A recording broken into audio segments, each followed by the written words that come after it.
Texas Area Agency on Aging and the North Central Texas Aging and Disability Resource Center, or ADRC, both of which are under the North Central Texas Council of Governments.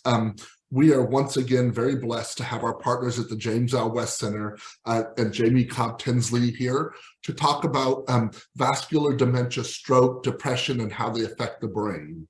But before we get started with that, we're going to go to the next slide, and Jamie's going to talk a little bit about CEUs, if you would. Yes, so we are very happy to be able to provide CE credit for social work, nursing, licensed professional counselors in the state of Texas, and certificates of attendance as well. In a follow-up email, you'll receive a link to our evaluation. It's a SurveyMonkey link. We do ask that everybody complete the evaluation just for our feedback, but if you are looking to obtain that credit, that CE credit, it's required that you complete the SurveyMonkey evaluation. And if you will please allow us several weeks to process those certificates, we will get those to you. We'll send them to you by email, usually within 4 weeks of today, or when you get the link to the evaluation. But you do have about a week, several days to complete the evaluation. So the link and all of that will close on December the 21st. And then we will start processing those certificates and get them out to everybody. Great. In addition to that, the SurveyMonkey, and I want to make sure we make the point that the SurveyMonkey evaluation will come out with the follow-up email, but it is required if you're looking for a certificate, a CEU, or a certificate of attendance. Either way, you must fill out the SurveyMonkey one. I know there's at times confusion. This is because the CEUs are being provided through James L. West Center and not provided through my office. And so that's what makes the difference. They have to have this on record. But in addition to that, we have a Google survey that should pop up when you log out of, it should give you the option to open that up as you log out of Zoom today. And if it doesn't, you'll also receive that link in the follow-up email. We ask that you complete that. That helps us to respond to our funding goal objectives that we set forth when we applied for the funding to do these. So that being said, I'm going to turn it over to Jamie and let Jamie talk to us about vascular dementia. All right. Thank you, Marty.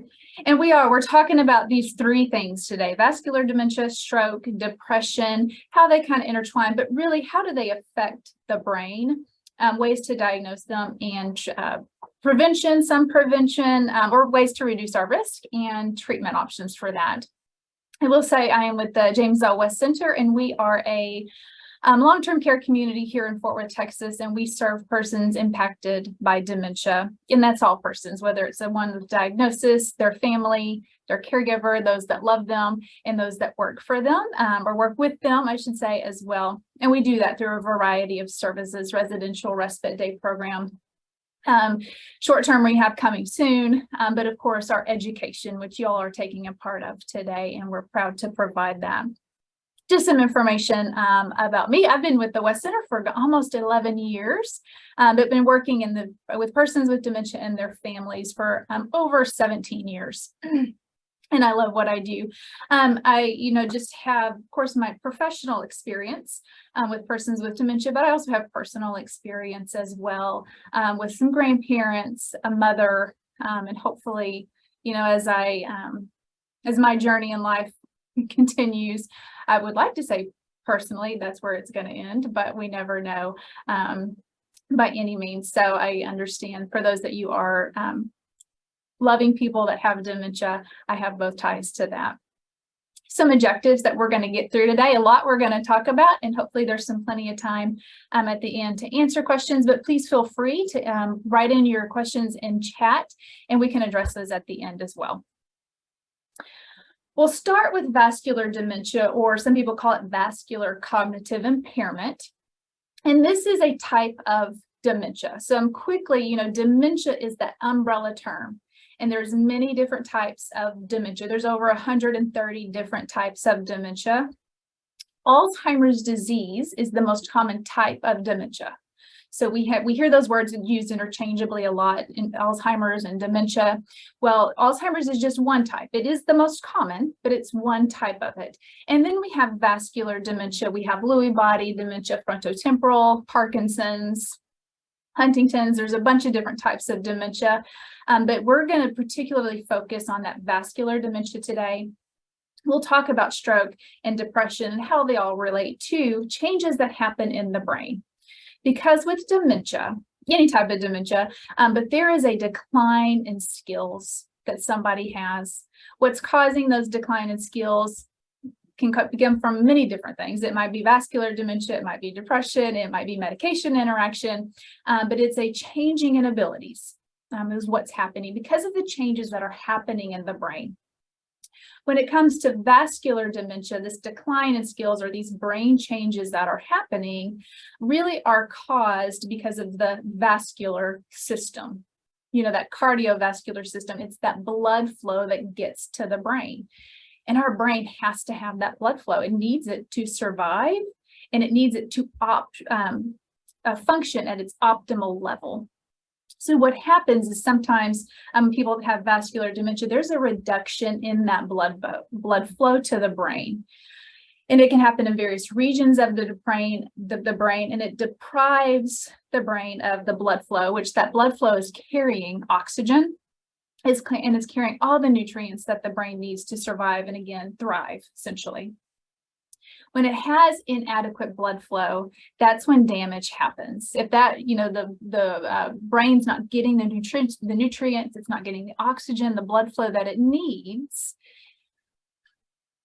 then it's going to cause damage because it's not getting that life-sustaining or thriving stuff to work. Just like if we don't get food or water, we're not going to survive or thrive, much less if we don't get the stuff that we absolutely have to survive and thrive. It's the same for the brain. It has to have that blood flow. And so what can happen is inadequate blood flow, depending on the vessel, that might be clogged or it might get cut off altogether. And that part of the brain is not getting the blood flow or kind of that life juice that it needs to survive. And so it causes damage. That part of the brain dies, and it changes because it doesn't get what it needs to survive. So it kills those cells right there in the brain, and that's where you start to see the changes that happen. Vascular dementia is one of the only dementias that seem like it can occur suddenly, or it just happened, because the lack of blood flow that's happening to the brain in those different areas can really, what they call those are little mini TIAs, or transient ischemic attacks. And this happens suddenly. So with vascular dementia, somebody has this, they might have a little TIA, and quite honestly, you might not even notice that you personally had it or that your loved one had it. There might have been a few minutes of confusion, or oh, that was just kind of weird, I'm a little disoriented for a few minutes, or a few hours, that might clear up and kind of go away. But over time, that might happen again, and we don't think anything of it, right? We just kind of flush it off as, oh, that was kind of weird. Ooh, I'm glad it's over, and then move on to something else, right? But if that happens again and again and again, this can develop into you're having these little, what they call them, mini strokes, or TIAs, you might have heard before. But these really affect the smaller area, the smaller blood vessels, and the damage starts to occur throughout the brain. Anything that affects the cardiovascular system is going to potentially cause these little mini strokes or these TIAs. That can be uncontrolled or unmanaged. I should have added that here. Diabetes, or high cholesterol, or high blood pressure, hypertension that's really uncontrolled, unmanaged. Maybe you didn't know about it. Obesity that's not managed, smoking, abusing drugs, alcohol, unmanaged depression, anything that really does affect that cardiovascular system is going to affect the brain, because it's our heart that gets that blood pumped up to the brain. So let me hear to this. With dementia, and you can see on the right-hand side there where it talks about those symptoms. And it says it varies, and it depends on the region of the damage, because it depends on which blood vessel in the brain was either cut off or kind of closed altogether, so that part of the brain's not getting that blood flow and oxygen, right? It tends to, so you can see here some of the symptoms that might happen. So if that happens, if you have a little mini stroke or a TIA in the parietal lobe, you might notice that there's a loss of speech, or somebody's having a hard time speaking. Maybe they're saying words, but they're not making sense. Or they're not able to get the words out that they were used to. And this can happen suddenly. And this can, so this happens suddenly, this little TIA happens, you see the changes in somebody, and they can go along and be fine. They might even able to get just a little bit better. They're not going to go back to where they were, okay, but they can get a little bit better. But then there's another mini stroke or a TIA that happens, and they might decline suddenly or acutely. And so some skills, that decline drops suddenly. And this might be that you notice their gait's off, or they start tripping over things a lot more than they did just a couple of days ago, or they're walking into furniture when they shouldn't be walking into furniture, and then tripping and all that stuff. So because what that means is there was a little mini stroke or TIA that happened in that part of the brain that controls our balance and our coordination of movement. So you can see them go along. They've had that little stroke, and so they decline a little bit, and they might go along and they might plateau for quite some time, but then another little TIA happens, and then you see them decline again, and they can go along, and then there's another TIA that happens and they decline. So with this dementia, how it progresses and what makes it a little bit more unique is that it progresses in a stair-step manner, because there's a brain change that happens, or a TIA, and so they decline, they plateau, and they can plateau for a long period of time if it's treated well or managed well, but then it happens again and they decline. And progressively that stair step is going to decline even more or get worse over time. Whereas with a different dementia, like an Alzheimer's disease or a Lewy body dementia, it's more on a slide that they decline. Some person's slide might be really steep, or some which might be more gradual. This vascular dementia is a stair-step decline for them. And that's one of those hallmark things that we see with this. It does often coexist with other types of dementia. Vascular dementia is now the second most common type of dementia. So you have Alzheimer's disease, and then you have vascular dementia a lot of the times because it's coexisting with something else. And this can be Alzheimer's, it can be Lewy body dementia, it can be Parkinson's dementia, you name it. It can coexist with depression as well. But we see when we have this chronic blood vessel problems, whether it's high diabetes or high blood pressure, these conditions, if they're again unmanaged or not controlled, they really do have damage on those blood vessels to where they weaken the blood vessels, they narrow those blood vessels a lot, so it does deprive the brain of course, that life juice that it needs, that oxygen, that glucose, that nutrients that's being pumped up to it. And this can result in those changes over time. So some of the symptoms we see here it can look like a loss of speech. There can be some difficulty in memory.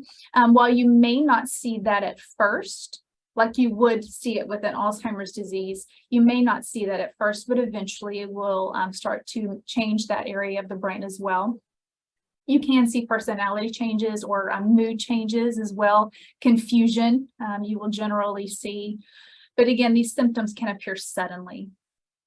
Within, like this is their abilities changed overnight from what they were doing to what they are not able to do today.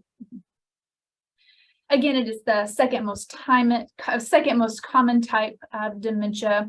So it accounts for about 17 to 30% of all diagnosed dementias. And again, the extent of the brain damage is influenced by the severity of those dementia symptoms, excuse me.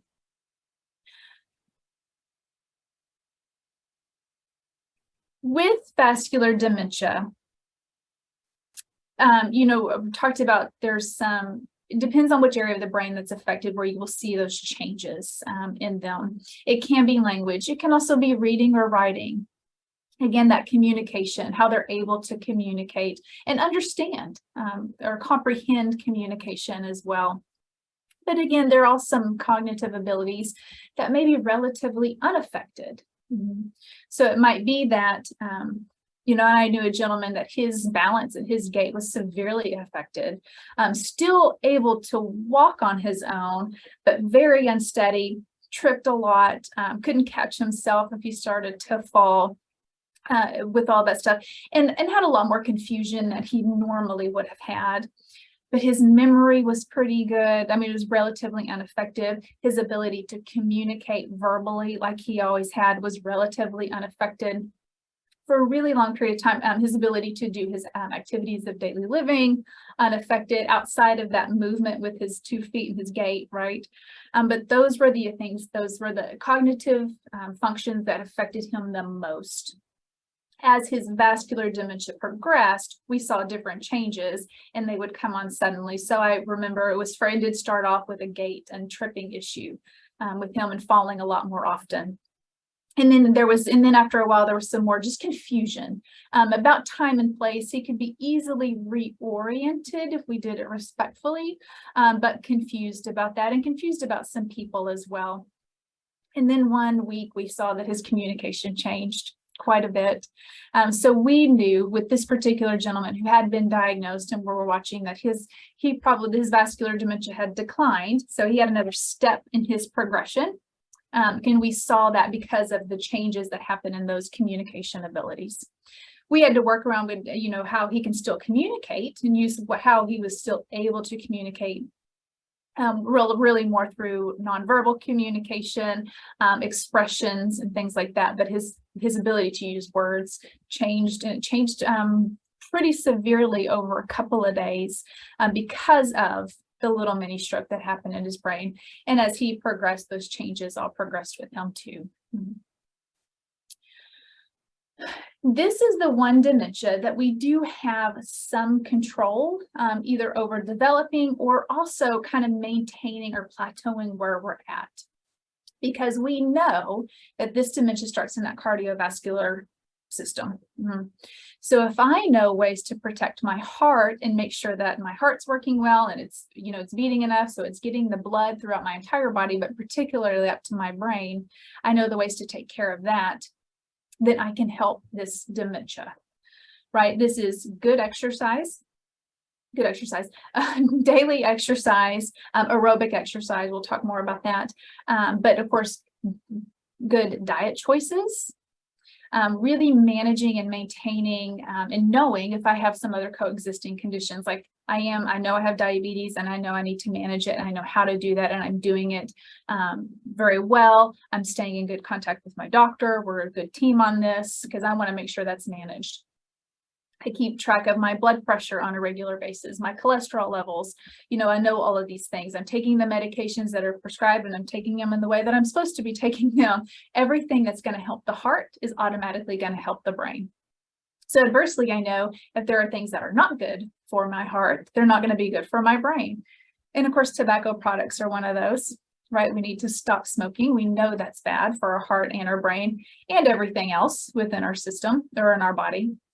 Limiting alcohol consumption, illegal drugs, maintaining a healthy weight, and avoiding general anesthesia if at all possible. With anesthesia, particularly in the elderly population, this general anesthesia can have some adverse effects. Not entirely sure why, but there is a thing called anesthesia brain. If you go into surgery and you're under anesthesia, you can come out with those symptoms of dementia. Memory issues, confusion, disorientation, all those things. Ideally, what happens is those symptoms clear up as the anesthesia wears off. But that doesn't happen for everybody. Sometimes anesthesia can we didn't notice necessarily dementia before, but we really do now, and those symptoms have not cleared up. And then they just start to decline. So maybe it kick-started potentially a progressive dementia, and it can definitely make somebody's dementia worse if they do that. That is a whole another program that we can talk about, anesthesia and how that affects the brain, but it's something to think about for sure. But really protecting our brain, if you think about it, if I can protect my heart, I'm automatically protecting my brain. Wearing a helmet as well, you know, when you're wearing your seatbelt, of course, when you're in the car, anything like that. But also knowing if it's bad for my heart, or any other organ in my body, it's going to be bad for my brain as well. Again, some more symptoms.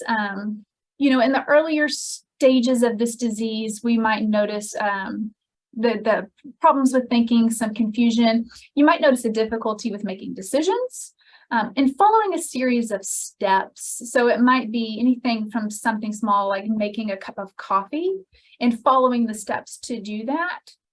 Seeing that activity through, like I've initiated it, I know the steps I need to take, I see that whole activity through, I've made that whole cup of coffee, and then stopping to where the activity is over, and then I've moved on to something else. So you might see some of that affected in the earlier stages, but as this dementia progresses and it damages more areas of the brain, it can be similar to the same symptoms we might see in somebody with dementia, with Alzheimer's disease, because we know this is a progressive dementia. As they have some of those mini strokes and start to do that stair-step decline, we know that it's going to affect more areas of the brain. So we'll see some similar brain changes that we might see in Alzheimer's disease. Again, this can be more just increased confusion, increased mood changes, or they're just not as in control of their emotions. If they're confused about something and they might be frightened or scared, they're just not as in control of those emotions, right? And then, so of course, some memory problems. Again, the memory issues or memory loss you may not see in the earlier stages, but you're going to see it as the disease progresses and there are more changes happening to the brain. You can also see a loss of interest in hobbies, things they like to do, but it might be a loss of interest in really anything at all that they want to do, whether they used to like it or not. They're just not interested in anything. And then you might even see somebody, well, it talks about that uncontrolled laughing or crying. So they might not be in control of their emotions when they're startled or scared or excited about something, but then sometimes this uncontrolled laughing or crying, that pseudobulbar effect, is a disorder that can happen as well. Declining inability to pay attention, how to interact in social situations, particularly if it's a social situation that happens for a long period of time, like dinner, or there's a party that's going on, or there's a lot of visitors that are coming and they're staying for a long time and there's a lot of them. Just the inability to navigate that social setting like they used to, whether it's from finding the right words, to knowing how to act, to keeping that filter. They may not be able to do that anymore. And then we might notice, also having a hard time controlling those more central functions, like their walking, balance, gait, but also maybe some bladder control as well. And again, this can happen really anytime, depending on where that lack of blood flow is happening in that brain. But we do know as the disease progresses, it will start to affect those areas of the brain as well. A diagnosis for vascular dementia, there are a lot of neurocognitive testing that can happen. And they are able to do through MRIs that can show evidence of these little strokes or vascular changes that have happened. And they're also the testing that can tell you, what are my symptoms? What changes am I seeing? And a doctor can do their diagnostic to help you navigate, you know, I'm seeing this, it's occurred suddenly, these are the changes that have happened. But here in this picture here with the MRIs and what they're able to see, and it is hard to pinpoint, but you can kind of see in, you know, right here in the B, the little, it's so hard, but just a little, it's like if I were to get a pin and just kind of, you know, poke it right there. That's how small some of those TIAs look. So they can be hard to detect, but luckily with the technology now we can detect them. So you can see these little pinpoints of the areas of the brain that have been affected, or essentially they're damaged, or the cells have died at that point. And of course, as there are more mini strokes that happen, you'll see more and more pinpricks. This one is a little bit better to see because it's fairly larger, but you can see it there in that area of the brain is dead. Now there's plenty of stuff still there left, right? But we notice if they're whatever that part of the brain's controlling, then you will see changes in that person for that. And some pinpoint pictures here as well. And that again is that lack of blood supply to the brain to where that's happening.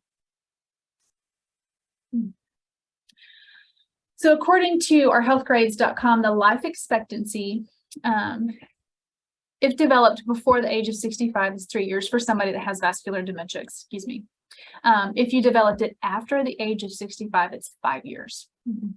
Now, these are just normal numbers. This you would take into account of how do I manage and treat this dementia. Again, it's one of the ones that we do have some control over because of how our diet, our exercise, managing other coexisting illnesses.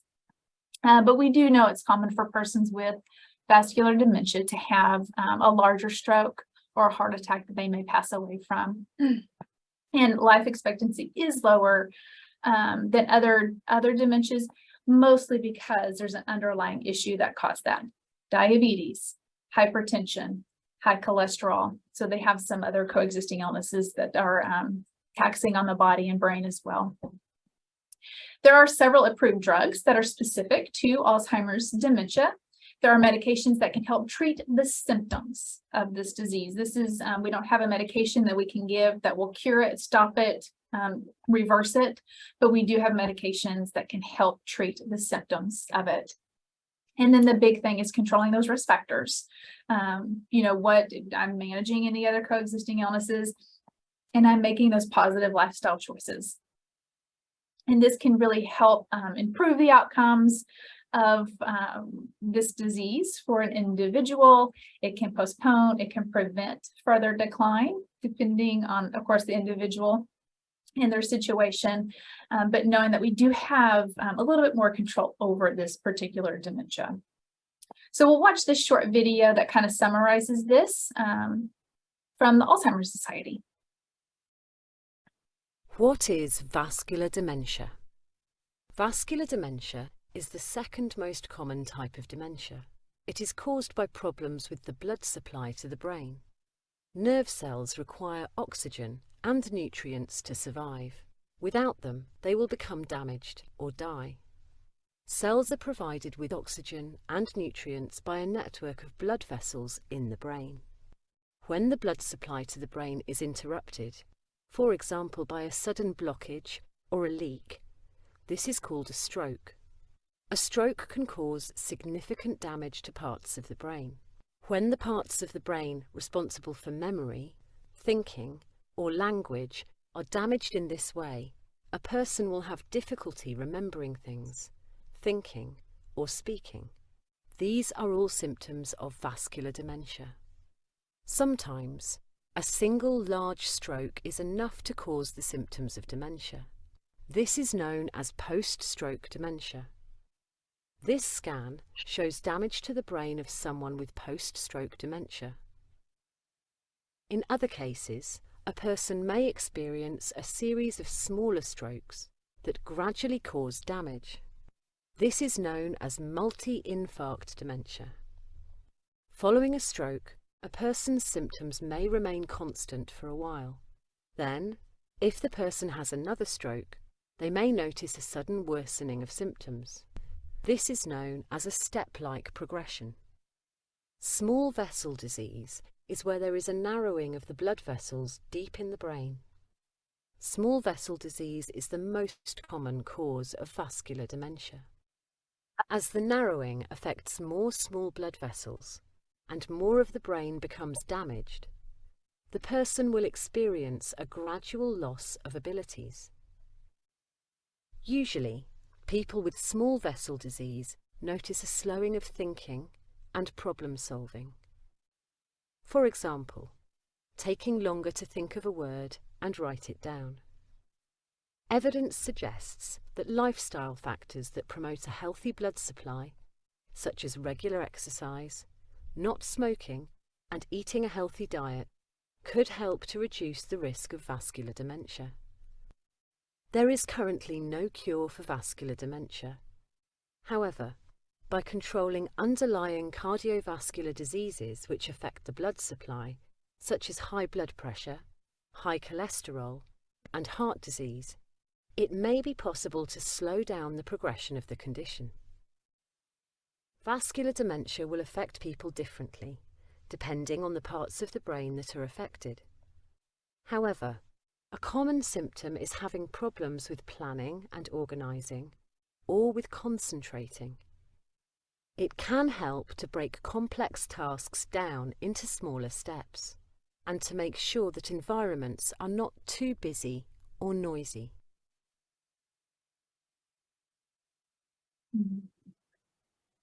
That's a great video that describes vascular dementia and also talked about stroke, which we will talk about more in just a second, and really kind of the differences in there, in the similarities, right?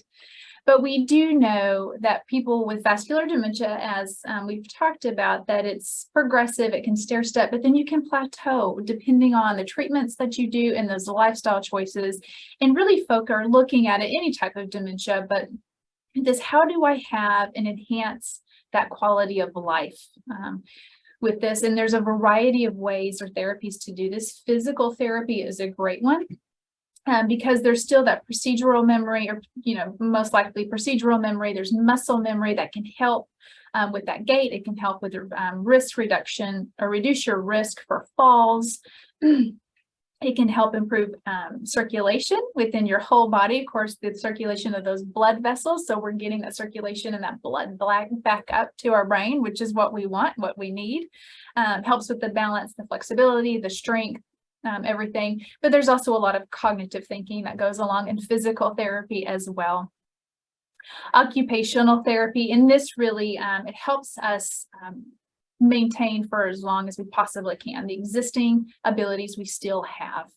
So sometimes it can help restore maybe range of motion, help us with that functional ability, just the functionability of our everyday self-care activities, but strength, endurance of those activities as well. And it also can help us adapt our environment or how we do certain activities for us to be able to do them independently or on our own, or learn how to do them independently and on our own again with this. And just making the environment safe. So what do I need to install? Grab bars? Do I need a raised toilet seat? Things like that to set the environment up to make sure we're still accessible. And again, maintaining where we're at for as long as possible. Speech therapy can help with, of course, if there's any potential changes in cognition, communication, they might be able to help with that, but also just that drinking, that swallowing, it can help with memory as well, and of course, just general cognition. And then music therapy helps us express emotions in a positive way. It can be a mood stabilizer. It helps with agitation. It helps with just an overall sense of well-being. And there's different hormones that are induced that help us feel better about ourselves and, reduce stress hormones, but increase the relaxing and restful hormones that we might have. But it also helps us maybe kickstart and facilitates. I want to get up and move. I want to dance to this. So it's an encourager for speech therapy, speech therapy, because you might want to sing along, but the physical therapy and occupational therapy as well. Other interventions are, again, what's good for your heart is good for your brain.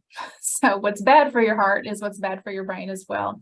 But then, of course, we're huge fans of education, really understanding the disease, what to expect next, but also how do I take care of the person with the diagnosis right here, because it may be myself or it may be somebody I love, but it also may be me if I'm caregiving or I am the healthcare professional that's providing care for them. How do I take care of, understand this disease, but also know how I can best do that? Making sure the environment's set up for success for everybody.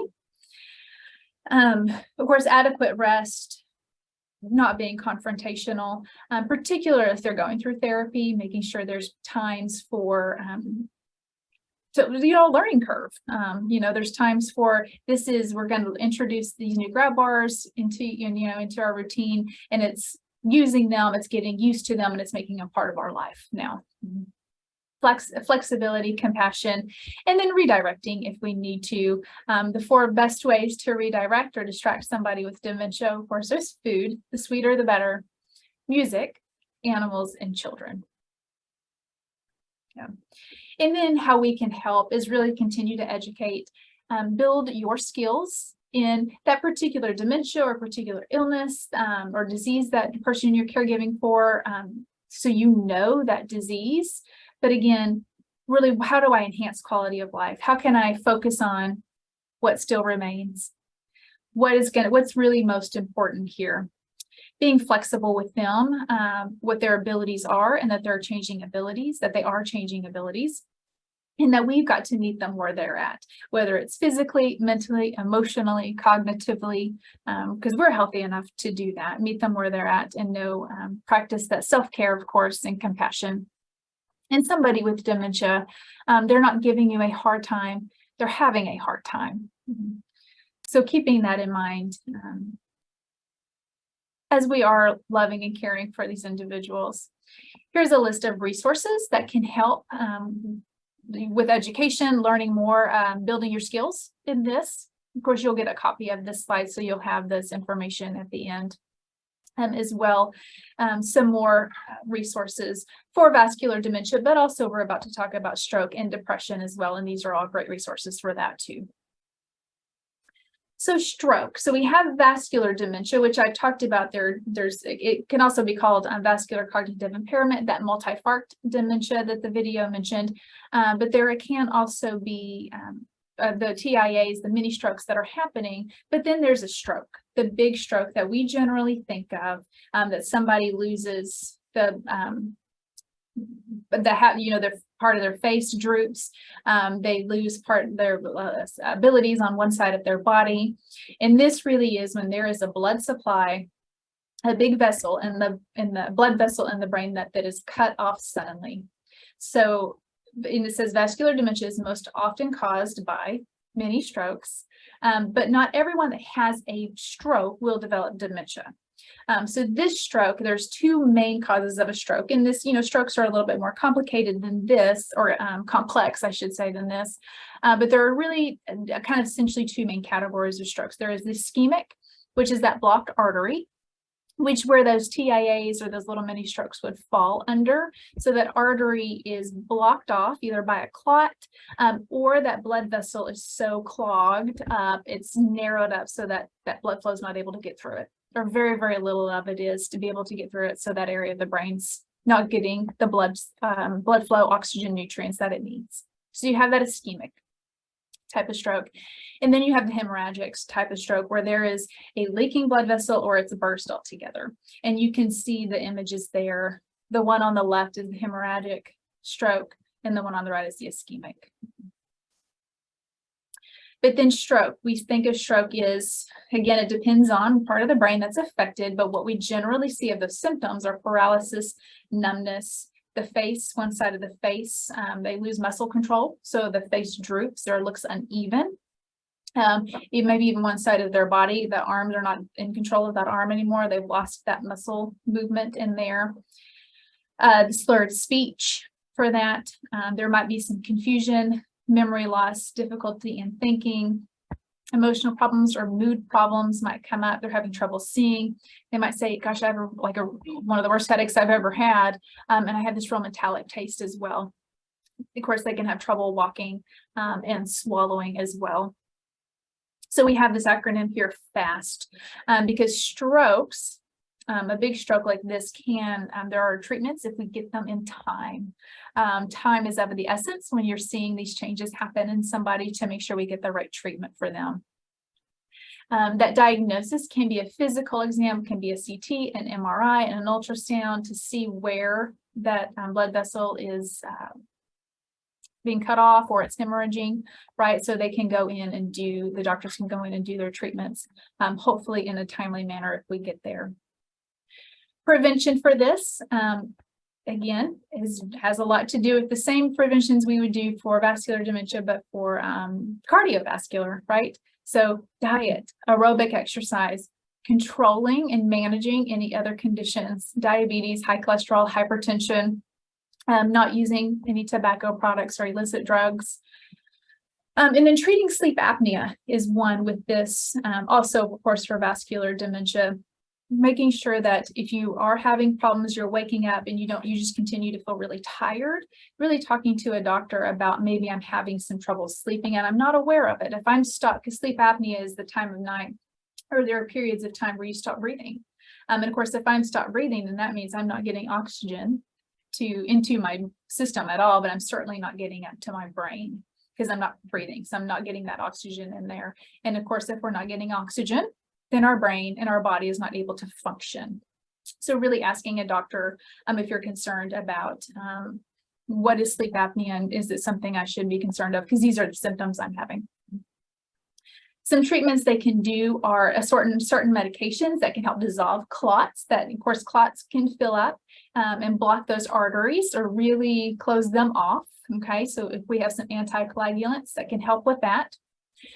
There's certain procedures that can go in and maybe take that clot out. If it's one in particular, there might be stents that they can put in and help with the blood vessels, right? Therapies, of course. Advised to starting a therapy as soon as possible. Of course, this is speech therapy, occupational, physical therapy as well. But even if they just had a stroke, we just start those therapies as soon as possible, because the area around wherever that stroke happened and that part of the brain was damaged, that area around that damaged, the brain area around that one damaged area really can help fill in that part of the brain that's already damaged or essentially died. That's not going to come back, but the brain is pretty resourceful and it can fill in and kind of grow even more around that. And then nutrition, strict diet, potentially overseen by a dietitian or a nutritionalist. Of course, really focusing on whole grains, fruits, vegetables, the lean proteins, meals and low saturated fats for sure, and limiting that salt intake, particularly with high blood pressure. And then probably cut out smoking if you're doing smoking or anything like that, but alcohol as well. So here are some images about a stroke, and we can see, in these images, you can see the stroke a little bit better than you could those TIAs in the picture we showed earlier, because those were really pinpoints. The TIAs, just really small blood vessels that are attacked. But this one, these are generally larger blood vessels with stroke, so you can see really the damage that's happened here, with these white spots. So we see which area of the brain is being attacked or where that stroke happened. So here's a quick video that will kind of summarize what a stroke is as well.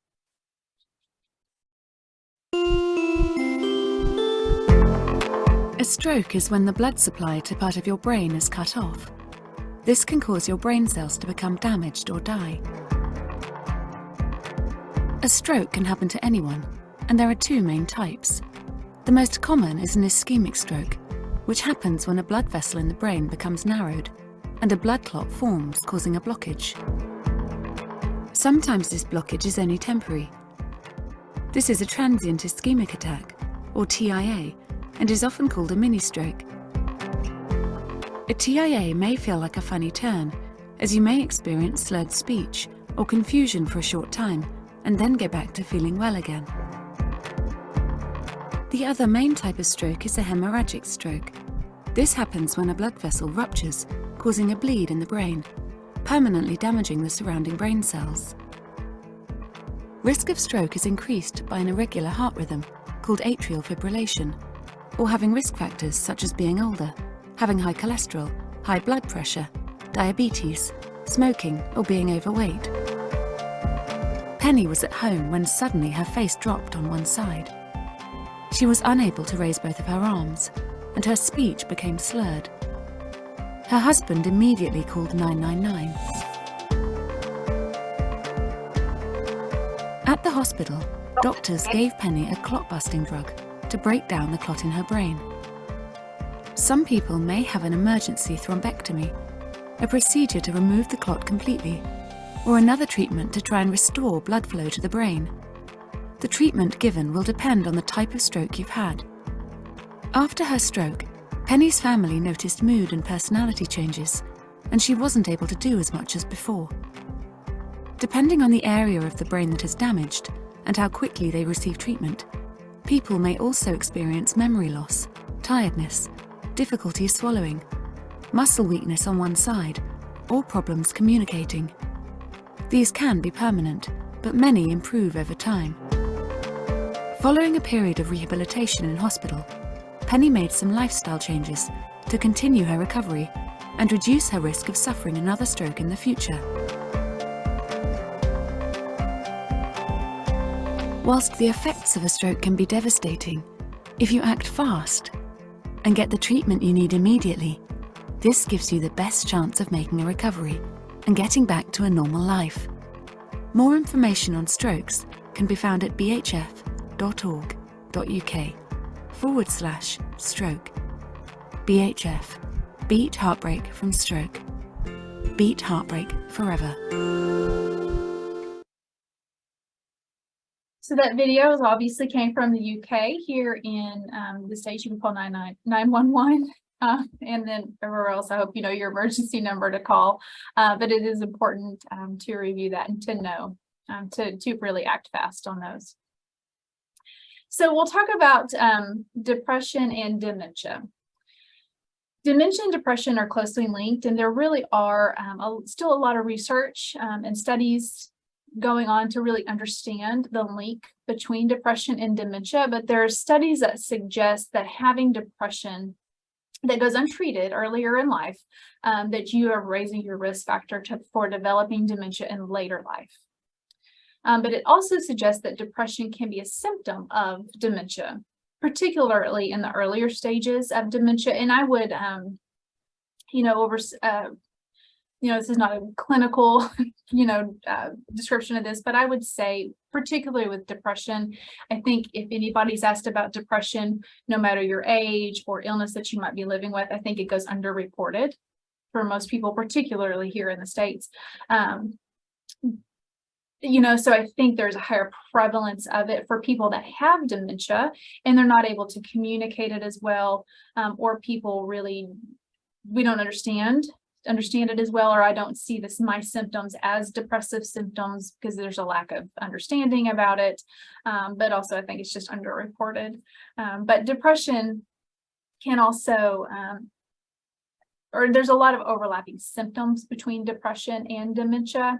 So it can be hard to diagnose, but it also can be, is it both?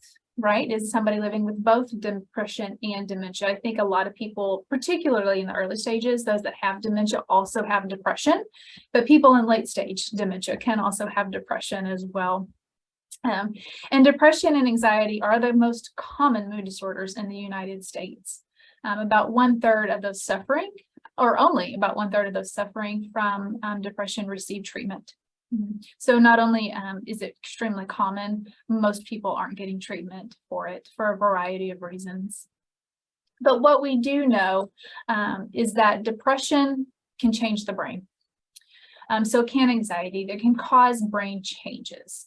Now, we don't know what's still being studied or being researched is, can those brain changes be reversed? As the depression's managed and treated, right? Or does it cause permanent changes? And does it depend on how old you are? And does it depend on what other illness that you're living with, right? So there's a lot of complexity to it, and there's a lot of research going on, but there are links that they're discovering. But so anxiety and depression can damage the brain, and it's due to the chemical changes that happen. Particularly in the hippocampus, which the hippocampus is that area of the brain that houses our short-term memory. It's our learning center as well. It also damages that conflict resolution center, or that prefrontal cortex of our brain. This is also associated with planning, executive functioning, which is really, planning something out, doing all the steps of that activity, finishing the activity, seeing it successfully through, and then moving on to something else.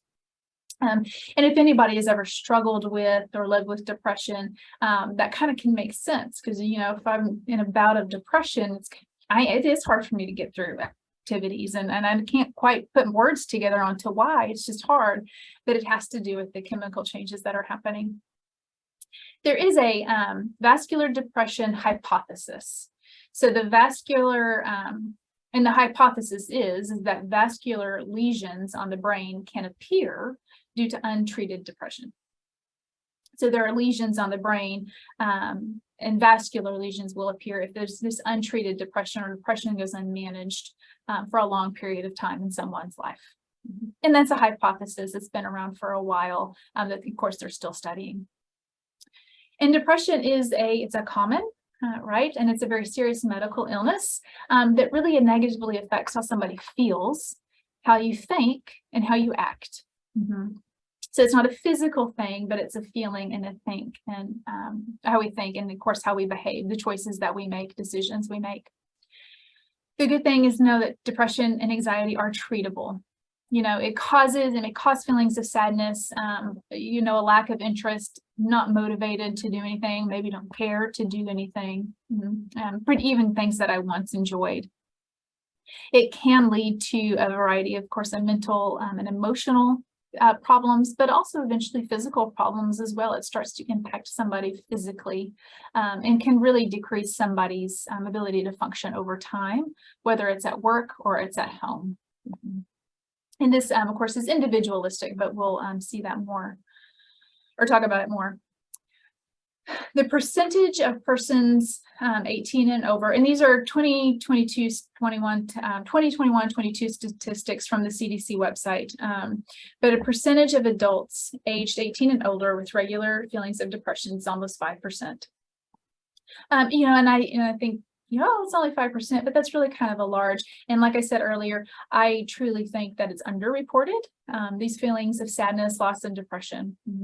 And these statistics, I don't fully understand, or I don't think they fully incorporate the impacts of COVID-19 have happened, or what has happened since then. Almost 11% of persons in the visiting their physician have are y'all still seeing my screen? Sorry, hope so. It's in the pop-up. Yes, But thanks, Marty. Physician office visits with depression indicated on medical record 11%. So 11% of people are saying, or a doctor has indicated on their medical record that they have depression. And the next few statistics are from August 2020 to February 21, that the increase of symptoms of anxiety and depression increased from 37% all the way up to 42%. So we are seeing some changes happen during that time period. And there was an increase of reporting an unmet mental health care need, increased from 9% to almost close to 12%. So they're having these, and they're really starting to talk about it and come to a doctor and have these unmet needs. That increased has increased. And we're seeing the largest increase among people 18 to 29 years old, and those with less than a high school education. So when you're in the doctor's office, just quickly, they will ask you, hopefully they ask you, here is a health questionnaire. And some of the questions they may ask, are you feeling little interest or pleasure in doing things? Are you feeling tired or have less energy? What's your appetite? Is it poor, or are you overeating? What about concentrating on things such as reading a newspaper or watching? And what thoughts, or do you have thoughts that you would be better off dead or hurting yourself in some way? So these are just some of the healthcare questionnaires that they may ask you. I would also say, if you really want to be asked, you might sometimes have to ask the doctor to say, I want to talk to you about these feelings that I'm having. These are the signs and symptoms that you might see. And the signs and symptoms need to be persistent for 2 weeks. Okay, so this is really where that understanding of that is. It's got to be 2 weeks or more that I'm having these same signs and symptoms. And you can see I'm here, just difficulty in thinking, just having this empty mood, decreased in that energy or the fatigue, feeling restless. It might be aches and pains without any cause, right? So it's physically affecting somebody, and having digestive problems. And I can't really pinpoint it to because, you know, X, Y, or Z, I'm just having these things happen. Feelings of hopelessness, guilt, significant increase or decrease in sleep, and of course, thoughts of death or harming oneself. I will say, and I know because of time, I'm going to wrap it up fairly quickly, but depression is not a normal part of aging. It's not a normal part of growing older either. It can become more common as we get older, because it tends to go more undiagnosed. It's less understood in that general population, and really they feel a reluctance to seek out for help for that. And some of their symptoms may look a little bit different. So it might just not be a feeling of emptiness, and I've had decreased energy, but I might be really having some memory difficulties and personality changes. And that, seeing those symptoms can be scary, because I might think, we've got a progressive dementia. Well, when really it may be depression, which may be an early sign for dementia, but it may be something, well, with all of these things, we can get treatment and help for these. So knowing that in the older population, it's not normal and some of the symptoms can look a little bit different than it would in the younger population. These are the different types of depression. Some of them you may have heard of: postpartum depression, seasonal affective disorder, when there's not enough, it's gloomy outside, we don't have sunny days, we're not out as much, getting exercise, being out in nature. It can have the onset of depression. Situational depression, whether there's a loss of something, whether it's a job or a loved one. So we have that time of depression that we have. And again, only a third of those suffering from depression receive treatment. And there are a variety of risk factors for dementia, whether it's genetic. So there is 40% of personal or family of history of depression. So if it kind of runs in your family, there's a risk factor for that. Biologically, women are more prone to depression than men for that. And the differences may be because of hormones and just different chemicals, makeups in the brain. The environment, of course, psychological factors, personalities, physical illnesses, and medications as well. We do want to seek diagnosis for depression. And again, it's the symptoms that you have here, and you'll get those list of symptoms that are present for at least 2 weeks. And you want to talk to a doctor, of course, about this. We want to rule out everything. We want to make sure it's not caused by something else. But there's also psychiatrists that can help. It can help with therapy, can help with treatment, but can help with diagnosing. Professional counselors, licensed clinical social workers, and psychologists really can help with testing, but of course, treatment of it as well. And this is my favorite thing: all depression can be treated. 80 to 90% of it can be cured, and that other 20%, 10% sees a reduction in their symptoms when we are doing proper treatment. And a lot of the time, the treatment's not a one size fits all. The earlier the treatment begins, the better, of course, the more effective it will be. It can take time for trial and error, because it may be that your doctor puts you on a medication and another alternative type of therapy, like talk therapy, and then says you need to get more exercise. There's a variety of ways to attack this treatment plan, right? And sometimes it might be this medication is I'm not really seeing a change, so they might up the dose, or they might try a different type. We kind of got to see what works best for each individual. I will say that they are not habit forming, and they're not uppers. They help for a period of time, but we do need to give them a time to work, and it might be 2 to 4 weeks for us to see any changes, to see that full effect. And then it's talking to that doctor to say, you know what, I have noticed this, or haven't really noticed anything, or the side effects are too much. Can we try something else? It's really being a good team with that doctor.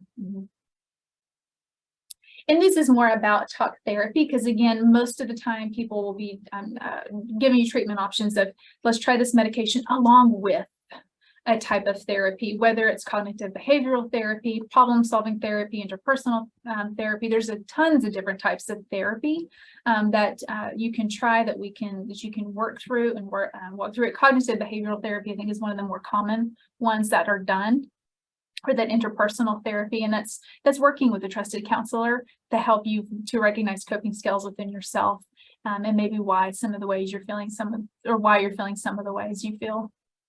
Of course, exercise, making goals that are realistic, okay? Staying social even when you don't want to, staying connected to those people that you trust, and that have your support and have your back.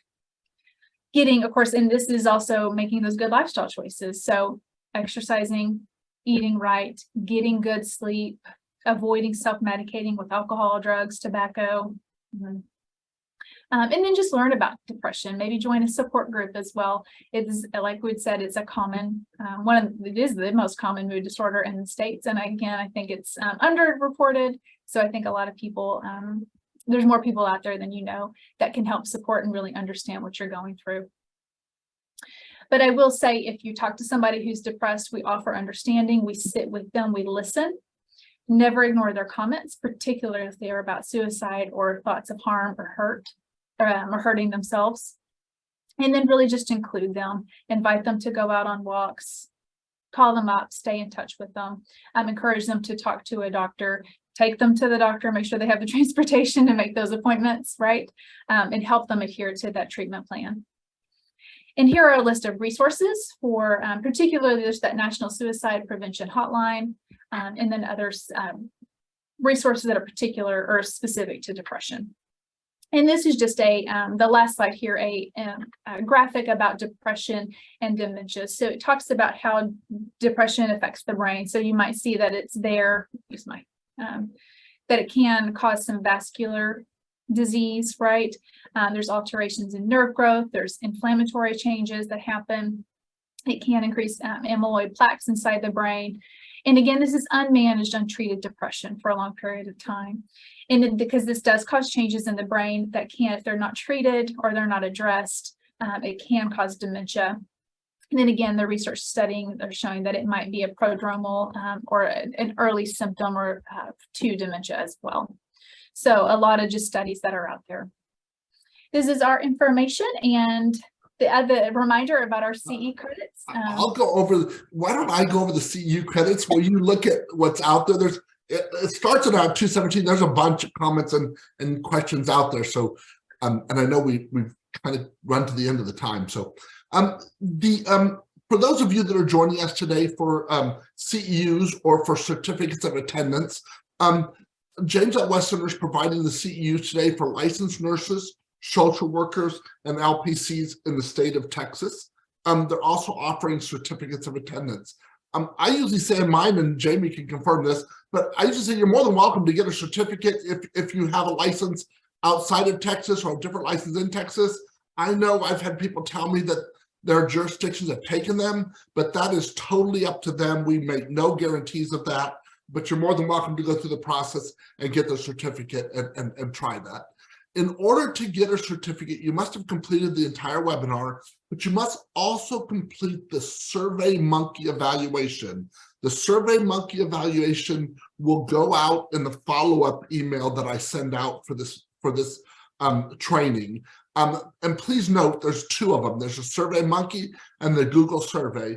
The SurveyMonkey is required for anyone who wants any certificates. The SurveyMonkey evaluation will close after 7 days, a week from today. And then if you'll give them 3 to 4 weeks after that to get those certificates out. It does take a while and there's a lot on everybody's plates, and it's also the holiday season. So please give them the patience to get those out. In addition to that, we will have a Google survey that will pop up at the end of, as you close out of Zoom today, it should pop up. I realize some of you have pop-up blockers. We would appreciate if you would answer that as well. That helps us report back on our funding objectives that we set forth when we applied for the funding to do these webinars. That link will also be in the follow-up email if it does not pop up as you close out today. But once again, the SurveyMonkey will only be in the email. It will not pop up as you close out today. I love the fact that we've been updated on the World Cup as we've been going along here. Thank you. And go ahead, Jamie. I'm going to turn it over to you to answer questions. Sure. Thanks for hanging in there with us. But I know, so there's a lot of questions about TBI or PTSD. Persons in the military, yes, if there's a TBI, if there's PTSD, they are at a higher risk for developing dementia. Of course, traumatic brain injury it does fall under the dementia umbrella. Even if they've had it in the earlier age, you can see adverse effects from in later age or just later on in their life. So that is a risk factor. Okay, not deterministic, but it is a risk factor. And there is, if there's some familial or if it's in the family, like an Alzheimer's disease, like that, yes, you're at a higher risk. It can be, it's not deterministic. There's so many complexities to each type of dementia, but those are risk factors for that. There is some questions about medications and MRI scans, if they can be on certain medications. I am not a doctor and I'm not, I don't know the answer to that, but I also should not be answering things like that. So if you're asking about medications or certain treatment options, really please whether I think you might be a doctor, that's some of them that are asking, maybe ask some of your colleagues about this. I apologize, I don't have the answers for that. You are welcome to email me personally, and I can send those questions to our medical director, who can certainly to see and answer some of those. So I'm happy to pass those on. If you want to email me directly, please do that about medications. But if a person gets vascular dementia, can they stabilize if they don't ever have any other vascular incidents? Yes, they can. What happens, particularly with vascular dementia, is that are we treating that underlying cause? That underlying cause we may not be able to stop that. So you may be able to, I don't know. It's individualistic, and the hopes is that we do stop, and they just maintain where they're at for forever, but we can't always promise that. So it's treating everything, right? And it depends on what type of, how much damage or burden happened in the brain as well, and how much reserve they have left. So if I think about, if I compare me getting sick to, my 90-year-old grandmother, and we both get the flu, right? I have a lot more reserves in my physicality to get well faster and to get better, and I still have reserves. It's going to take my grandmother, she doesn't have as many reserves because she's older. She has different illnesses than I do, to recover from that, to where she may not recover fully, or it takes her a much longer time to recover. So if we think about that, and with dementia or vascular, or any kind of incident, they may just not have, or a TIA, they may just not have the reserve left. They've used up kind of all that stuff to get better or to stay where they're at. I hope that makes sense.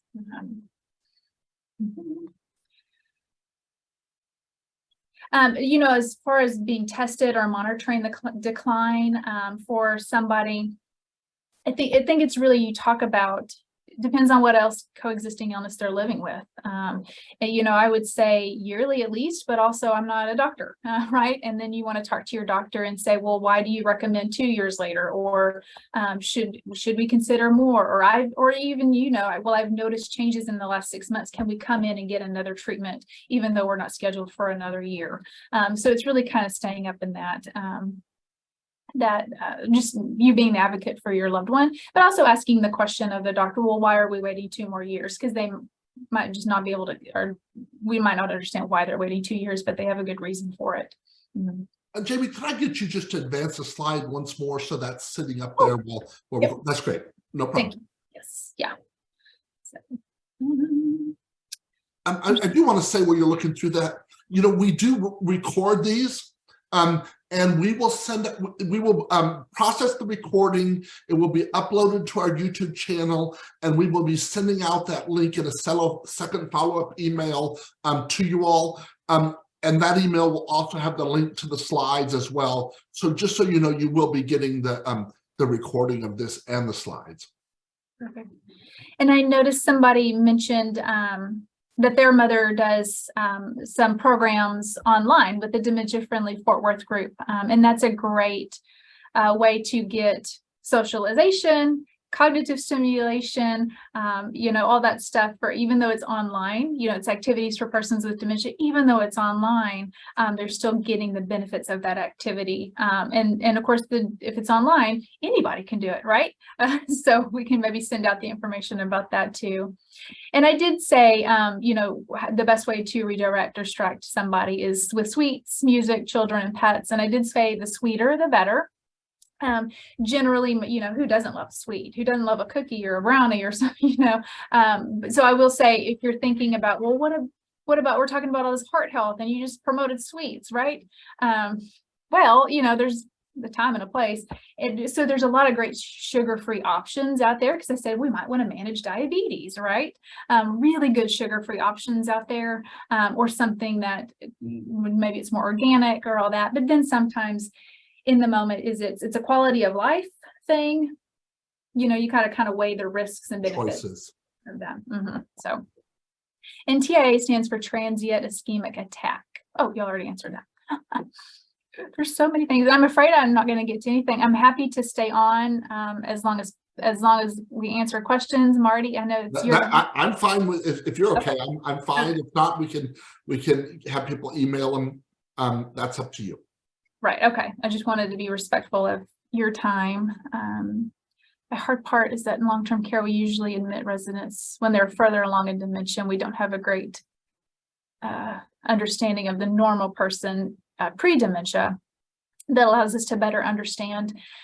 So yeah, when somebody enters into a community of some sort, so I'll attack this from both sides, as a family member, please give that community as much information as you can about your loved one, because you know your loved one and you've known their past and their history, their likes, their dislikes, and the staff there want to know and they need to know that stuff about your loved one so they can provide the best care. Because it's not just about medications at a community, right? It's about quality of life, and they need to know how to provide that quality of life, which is individualistic for each person. So you have to give as much information as you possibly can for the benefit of your loved one.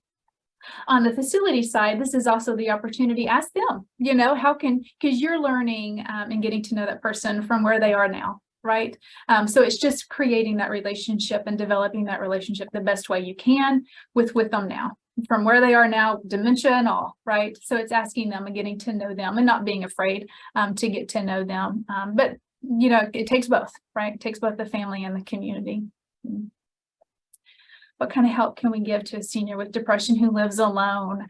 Yes, that's gosh, I think that's a thing that the whole world should attack, individuals living alone and in isolation and depression.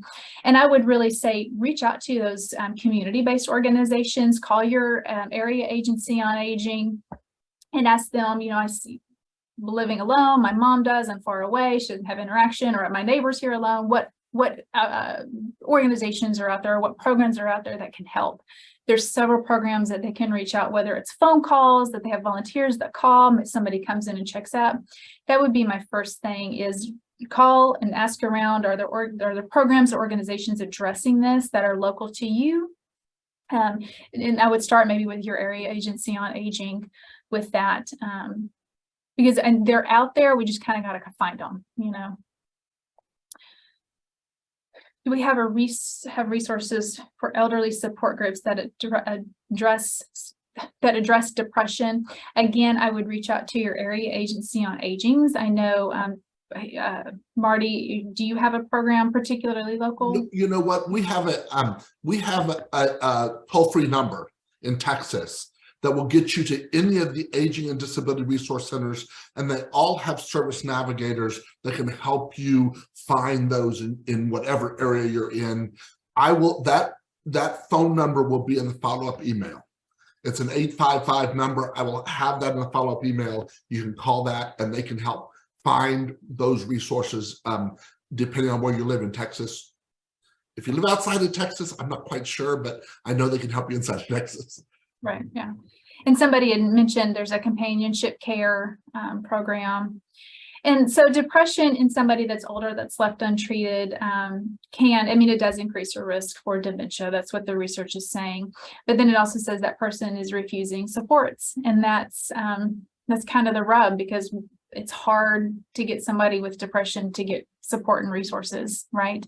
And I don't have the answer to that. How do you get somebody? You know, you can lead a horse to water, but you can't make them drink it, right? It's that kind of that old thing. But I would just say it takes persistence and resilience, right, to stay with them and just keep trying and let them know that you're there and you're there to help. And continue to, you know, drop flyers off and invite them to come to places and all those things. But that's one of the hardest parts about depression, is to get the help. So. How long should one use antidepressants? If you're on a new one, I would say at least try it at least, I think it's 2 to 4 weeks to see the full effect. And then it's really talking to your doctor. If you're saying, well, when should I come off of them? It really depends on your situation and where you're at. And it's a team conversation and advocacy with you and your doctor. Because it might be, I want to start to come off those antidepressants, but I'm staying in the talk therapy, right? We don't want to stop everything all at once. I will say, don't ever stop your medications on your own, because you can have some really bad adverse side effects if you decide, you know, this isn't working, so I'm off these medications. because that can really cause some really bad adverse side effects. So it's talking to your doctor, and you can tell your doctor, I don't want to take this anymore. I want to try something different, or I don't want to try anything at all right now, but we want to do that safely. Okay. Depression is still very prevalent, and many people still are on antidepressants.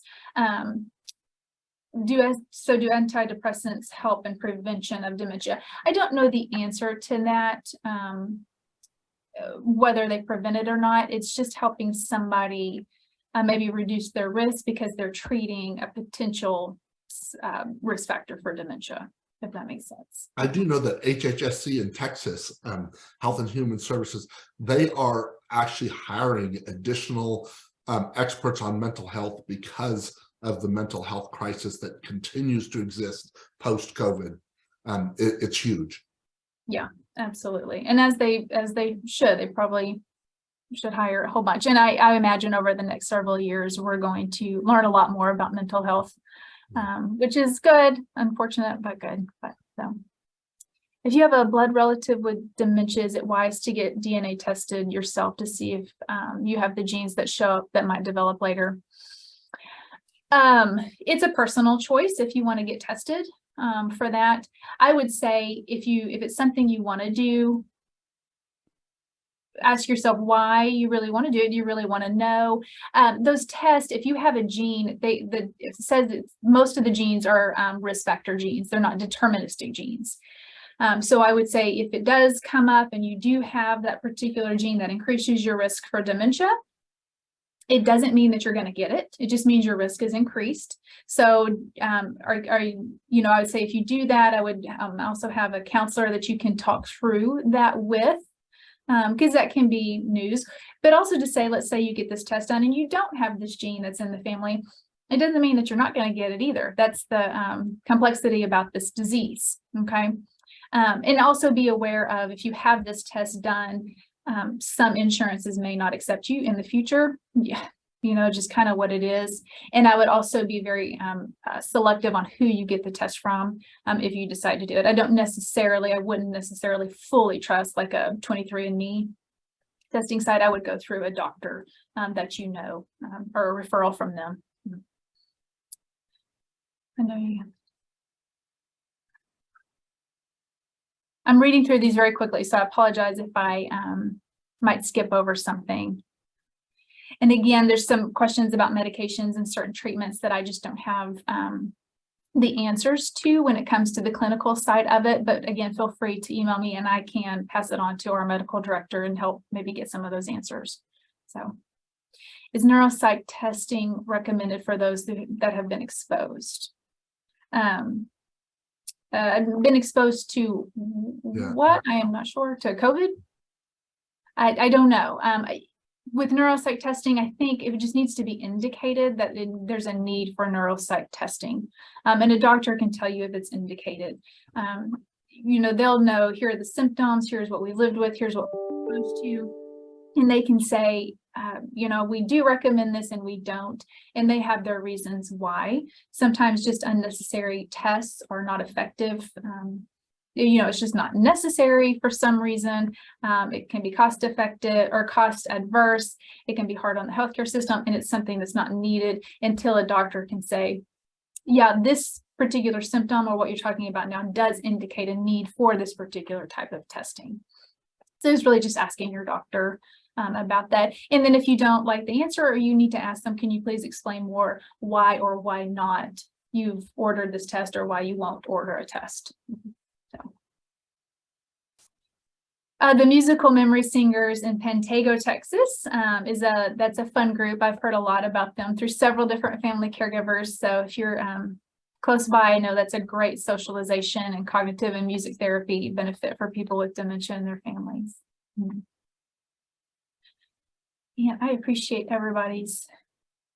Can depression lead to dementia? So, yeah, some of the research is leading to that it can, unmanaged, but there are also some indications that depression is a symptom or a kind of symptom to dementia. But that's just some research is kind of leaning towards that. I've tried reaching out to community outreach for aging friend who has a TBI. Should someone with the TBI be treated by a neurologist? Absolutely. Yeah. If they have a traumatic brain injury, hopefully they're already seeing a doctor that is specializing in brain health, but a neurologist, absolutely, for sure. There is some information about a stroke support group, if you saw that in chat, from Baylor Scott and White. Fantastic. And then some other helplines that Marty typed in as well. And I've been managing secondary progressive MS for 14 years with cognitive decline. Is MS a sure reason that dementia will worse if the person develops it too? I know for MS does fall under that dementia umbrella. So it's one of those many types here. It falls under that umbrella because MS is a progressive dementia. I know that as MS progresses, there might be you might notice some dementia symptoms that pop up in you, as well as the MS symptoms. It would be I think it would be diagnosed as a secondary dementia. So your primary diagnosis is that MS, and you want to treat for that and manage that. But also know there might be that secondary a diagnosis of dementia as well. So we would do some treatment options for that dementia too, but it wouldn't necessarily look like an Alzheimer's dementia because of the cause of it's going to be a little bit different. So our neurologist, the primary physician professionals to treat dementia. I would say neurologists, geriatricians, really a whole team, a whole team of people to treat dementia, because dementia is, you want to look at the whole person. While it is a disease of the brain, it affects the whole person, right? So it takes more, I would say more disciplines to help with that proper treatment. And also knowing that dementia is progressive, it will, get worse over time, and it is a terminal illness. So what support systems, whether it's different doctors or organizations or programs, do I put in place to help me enhance my quality of life, live life to its fullest, even though I'm living with this progressive disease? And so I'm a huge component of a team of doctors addressing dementia, but a neurologist absolutely would be part of that. And I know a lot of people just see a neurologist, but knowing what other community organizations can I help to help with that, just enhancing that life, even though the disease is progressing. So head injury and dementia, yes, to traumatic brain injury is a type of dementia. There's a chronic traumatic encephalitis. With that, anybody that has head injuries or treat TBIs, even in their earlier years, are at a much higher risk for developing dementia later on, whether this is chronic concussions, it could be a really bad car wreck they had or a fall. It just increases the risk. Even though you might not see changes right now, later on down the road, you might. So, particularly if it's reoccurring head injuries, you more than likely will. So, Jamie, thank you. Jamie. I appreciate everybody hanging in there too. No, thank you all for hanging with us. Just to remind you all, we are recording this. When we post the recording, it will be all of the Q&A. We'll cut off the beginning and the end, the talk before we got started, but all the Q&A will be included in that for y'all. The other thing I will point out is we recently did, for those of you in North Central Texas or even East Texas, we recently did a webinar on the dementia-friendly North Texas and East Texas, which Jamie's a part of, and that webinar is available on our YouTube channel as well. That might interest you if you have people that you're serving or family members in the North Central Texas area. What's available through that program as well, and that's just something that just is launching now. So, but Jamie, thank you so much. Incredible, as you can see. Everybody, thank you all so very much. Thank you for all your kind words. If you want to know, if you're looking for our YouTube channel, it's at the bottom of all my emails. It's in my signature, and that will be in the follow-up email that goes out. Thank you all, and you all have a wonderful day. Thank you. Thank you.